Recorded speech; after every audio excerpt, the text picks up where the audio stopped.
El Briefing, el programa sobre diseño, ilustración y demás creatividades. Buenos días, buenas tardes o buenas noches.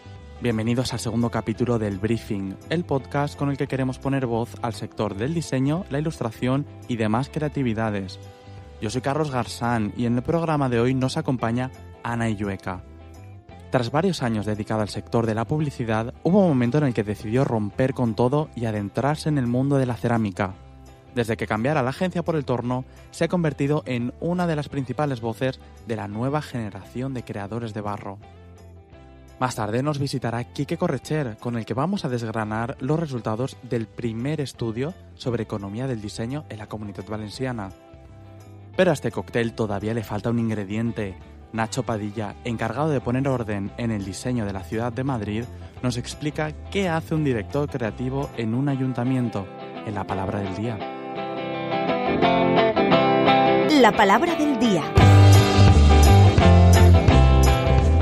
Un director creativo en el ayuntamiento o una dirección creativa en el ayuntamiento tiene la oportunidad de poder ver todo lo que se hace y gracias a eso tener una visión de conjunto de cómo se comunica como ayuntamiento y no tener pequeños compartimentos estancos que se comunican cada uno a su manera. Entonces, gracias a la dirección creativa se mantiene una cierta coherencia en los mensajes y una coherencia también en el trabajo estético y creativo de la comunicación. Lo decíamos en la presentación, llega un momento en la vida de nuestra invitada en el que decide hacer un punto y aparte en su carrera en el sector de la publicidad y la comunicación para dedicarse plenamente a la cerámica. Ella es Ana Illueca. Bienvenida a Plaza Radio. Hola, gracias. Cuéntanos, ¿qué te lleva a una profesión como esta? ¿A la cerámica? A la cerámica, claro. Cerámica. Bueno, yo trabajaba en una agencia de comunicación. Para mí la comunicación ha sido súper importante, no reniego nada de ella. Me encantó el tiempo que estuve allí. Aprendí muchísimo. Creo que nos da un bagaje, las personas que trabajamos en diseño y en creatividad, nos da un bagaje para colocarnos en cualquier otra profesión, la verdad. Y lo que sí que es verdad que es una profesión muy exigente, muy estresante, muy rápida. Y lo que encontré en la cerámica fue pues algo más de tranquilidad, algo más de lentitud, que esa creatividad la podía expresar de otra manera y más mía. Y sobre todo encontré una pausa. Empezó como una pausa. Empezó como una pausa y sigue la pausa. Sí, bueno, empezó como una pausa a la hora de plantearte el trabajo, pero ahora no está tan pausada la cerámica, ahora va rápida. Los ritmos han cambiado. Los ritmos están cambiando, sí, los ritmos están cambiando. Es curioso porque precisamente hablas de esa rapidez y estrés que tiene el sector de la comunicación, de la publicidad. Pero en el sector de la cerámica convives también con una cuestión que te hemos escuchado hablar en alguna ocasión, que es el fracaso. El error está constantemente en tu vida, en tu día a día. ¿Cómo se convive en este contexto? Bueno, la cerámica te enseña, que tienes que aprender a deshacerte de determinadas cosas. Porque tú, imagínate, cuando empiezas en la cerámica, todo te parece súper bonito, todas las piezas que salen, que realizas te las quedarías, pero tienes que ser autocrítico y tienes que hacer limpieza. Y no estamos nada acostumbrados a eso, hay cierto síndrome de Diógenes. Entonces, la cerámica te enseña a quedarte con lo mejor, con lo cual tiene que haber mucha renuncia y mucho desapego. Luego es una disciplina que requiere muchísima investigación, entonces gran parte del camino son errores, pero aprendes a que sobre esos errores no pasa nada, se construye el siguiente paso. Entonces las cosas no son definitivas, no es hago algo, doy un paso A para ir a B, sino que sabes que el B llevará a C, a D, a... ¿Sabes? Es un camino más largo. Entonces, cuando empiezas es bastante frustrante, pero conforme vas andando, se va tranquilizando, no es disfrutar de que las cosas te salgan mal, no es disfrutar. Un poco sí, ¿no? Pero Pero sí que aprendes a que eso lo puedes utilizar de una manera creativa y que de repente eso que aparentemente era un fiasco se convierte a lo mejor en la palanca creativa para realizar otra nueva pieza. Eso pasa muchísimo. O sea, que los ceramistas, eso del método Maricondo ya lo teníais integrado en vuestro día a día desde hace muchos años, ¿no? Antes de la serie. Sí, yo creo que sí. Yo creo que Maricondo fue ceramista primero. En este traslado de una profesión a otra, ¿qué elementos de la comunicación has aplicado o de alguna manera te han sido útiles en esta nueva aventura profesional? Primero, el principal elemento que me llevé fue la capacidad de crear, porque estaba en el departamento de creatividad y estaba acostumbrada a conceptualizar. Entonces, en mis piezas siempre hay un concepto, nacen de un concepto. Luego, a contarlo, había un storytelling. Yo tenía que no solamente hacer la pieza, sino también sabía contarla. Bueno, de hecho, casi que sabía contarla antes que hacer la pieza, ¿no? Ahora se está equilibrando. Luego, el conectar con las personas, el hacerme entender, el coger lo importante, es que me ha dado tanto, el priorizar, el encontrar los canales con los que hablar con mi público, el seleccionar un público. Incluso la primera vez que hice un trabajo propio, me puso en un aprieto porque sí que estaba acostumbrada a hablar o a pensar como desde el punto de vista de la marca, desde el punto de vista del cliente. Yo sabía cómo hablaban determinados clientes, pero no sabía cuál era mi voz.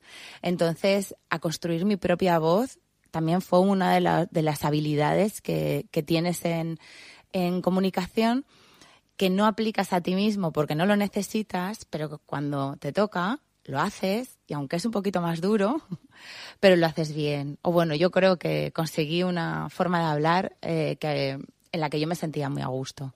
¿Sientes que estas herramientas de alguna manera son un déficit en el sector de la cerámica?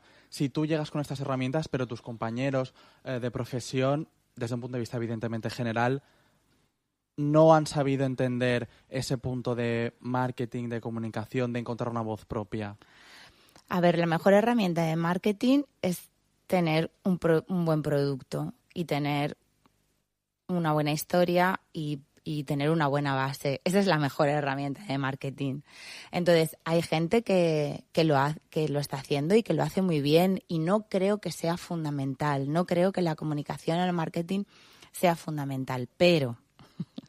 Pero estamos en un momento en el que puede ser visible para mucha gente. Si tú sabes utilizar esa herramienta, pues tienes un plus. Pero pienso que, por supuesto, lo primero es que tú tengas una manera de hablar, tengas una historia que contar, un concepto, una línea. Eso es lo principal. A partir de ahí, si encima sabes comunicarlo, sabes hilarlo, sabes construirlo, sabes hacerte entender, es perfecto. Pero no creo que sea lo fundamental. Y ahora la pregunta del millón, y es si la cerámica valenciana está viviendo un renacer, como a veces se habla, es un espejismo, ninguna de las dos opciones. Bueno, yo siento que es más visible. Siento que es algo más visible, y que es más visible en un aspecto en el que antes no se percibía, como es la cerámica contemporánea, ¿vale? Que cada vez hay más ceramistas en el panorama que se están haciendo notar. Y yo creo, no quiero pensar que lo veo porque estoy dentro. Espero que sea así percibido por los demás, pero creo que sí que hay cierto resurgir. Hablamos en muchas ocasiones de creadores con nombre y apellido, ¿no? Como es tu caso. Pero pongo un ejemplo quizá un poco genérico, pero hace unos días en el Museo Nacional González Martí se inauguró una muestra en torno a la cerámica china. Esto me sirve como excusa para preguntarte si, además de esos ceramistas con nombre y apellido, también hemos sabido trasladar esa imagen de cerámica valenciana contemporánea. A ver, la exposición la exposición del González Martí que está en este momento, que es cerámica artística china, súper recomendable, o sea, Por ponerla supuesto. en la agenda ya, porque no solamente a nivel técnico, a nivel se compone, bueno, se le suman también una serie de pinturas con un estilo oriental, pero que tienen cierto humor, parecen cómics, ¿vale? Me parece muy, muy interesante. Está comisariada también por ceramistas españoles, por Juan Ortiz, Rafaela Pareja, bueno, personas que se preocupan de esa conexión. Y sí que es verdad que esta cerámica allí es altamente valorada, ¿vale? Altamente valorada. Creo que es lo que nos falta un poquito aquí, ¿vale? Junto a la sala de la exposición de la cerámica china, en el museo actualmente también hay otras dos piezas de la cerámica actual que son Patricia Barea y Matsuo Takashi, que también es muy interesante, que son personas que trabajan aquí en Valencia y que tienen una obra muy conectada también con la cerámica asiática. Creo que hay una gran diferencia entre la cerámica percibida tanto en Asia como en el norte de Europa con la cerámica valenciana, ya sea tradicional o moderna. Tenemos que poner en valor, o tenemos un trabajo de poner en valor esta cerámica, pero creo que estamos en camino. Hablamos de una diferencia por lo que respecta a cómo la percibe o la consume el cliente. Sí. Mucho más valorada en esos países de origen sobre su propia cerámica que nosotros sobre nuestra propia cerámica. Sí, creo que ahí han trabajado más el respeto hacia esa tradición, han sabido también reconducirla y actualizarla y sin perder nada de valor. Yo creo que en eso tenemos que aprender de ellos y podemos hacerlo y podemos ponerla en valor, no hay ningún problema. Supongo que estamos hablando también de educar al cliente, ¿no? Yo te quería preguntar, Ana, ¿quién es el cliente natural de estas piezas? ¿Con quién estáis trabajando principalmente? Bueno, para mí lo primero que sería, para mí el objetivo principal sería educar al cliente más cercano. O sea, yo creo que cuando tú generas un autoorgullo, ¿vale? Y te vas a la ciudadanía, a tu propio origen, a partir de ahí, el siguiente escalón que tienes que subir es más fácil. Pero resulta que este primero es el más difícil. Y todavía ¿vale? estamos ahí. Y todavía estamos ahí. Entonces, hay un trabajo primero de ponernos en valor en nuestro círculo cercano. A partir de ahí ya podremos ir pues a otros países o a clientes de galería o a clientes de gastronomía, pero creo que lo principal es ponernos en valor a nosotros mismos desde la base, ciudadanía base. Uh-huh.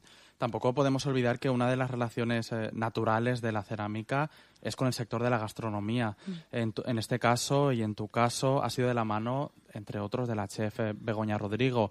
¿Cómo ha sido este proyecto? Pues Begoña lo hace todo fácil porque resulta que ella es muy clara, transparente y respeta al otro creador. Entonces en ese sentido ha sido súper sencillo, ha sido un lujo. Ella trabaja con un concepto, su menú, y ese concepto es el que me traslada a mí. Entonces cada una lo ataca desde su parcela, ¿vale? Luego había unas restricciones pues de medidas, había unas restricciones de tamaños, de peso, pues los platos no tienen que pesar para que la gente de sala no les sea molesto, pero el resto era libertad total. Ella entendía perfectamente que era una especie de prêt-à-porter, ¿vale? Que era un encargo donde había otra persona que tenía una opinión propia y que eso tenía que casar. Y yo entendía perfectamente que lo importante no era yo, que lo importante era ella y lo más importante todavía era la comida que iba encima de ese plato. Entonces, bueno, he tenido que dar como 2 pasos hacia atrás para que esa parte artística al final fuera algo más un marco del alimento que lleva a poner, ¿vale? Pero ha sido muy, muy sencillo. Es curioso porque entiendo que se ataca a este proyecto no tanto como un encargo, aunque lo sea, de un restaurante o una ceramista, sino casi como una colaboración creativa.